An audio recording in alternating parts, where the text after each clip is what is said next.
Hello எல்லாருக்கும் வணக்கம். இன்னைக்கு வெனஸ்டே உஸ்லீஸ் கிச்சனில் என்ன லஞ்ச் ஸ்பெஷல்னு பார்க்கலாம் வாங்க. இன்னைக்கு வந்து சுட சுட சாதம் ரெடி ஆயிடுச்சுங்க. ஆவி பறக்க சாதம் ரெடி. அப்புறம் இன்னைக்கு வந்து புளிச்சக்கீரை துவையல், அது தாங்க தொட்டுக்க. ஃப்ரெஷ்ஷாக புளிச்சக்கீரை கிடச்சிச்சு, அதை வந்து துவையல் செஞ்சாச்சு நல்லா நல்லெண்ணெய் ஊற்றி. அப்புறம் தயிர், ரசம், தொட்டுக்க காய் வந்து பார்த்திங்கன்னா காலிஃப்ளவர், உருளைக்கிழங்கு ரெடி ஆகிட்டாங்க. ஆயிடுச்சு இன்னைக்கு கொஞ்சம், அதனால் வீடியோ அப்படியே எடுத்தாச்சு.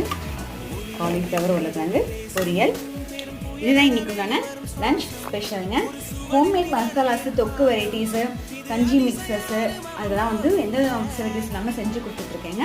அது மட்டும் இல்லாமல் இந்த ரெசிபியோட உங்களுக்கு அளவெல்லாம் வேணும், இந்த மசாலா ஆகுது அதெல்லாம் வேணும் அப்படின்னாலும் அதுவும் வந்து நான் சேல்ஸ் பண்ணுறேன். அந்த ரெசிபி அதுக்கு தனியாக ஒரு அமௌண்ட் வச்சு வேணும் அப்படிங்கிறவங்க கீழே தெரிய ஸ்க்ரீனில் தெரிய நம்பரை காண்டாக்ட் பண்ணுங்கள். நன்றி.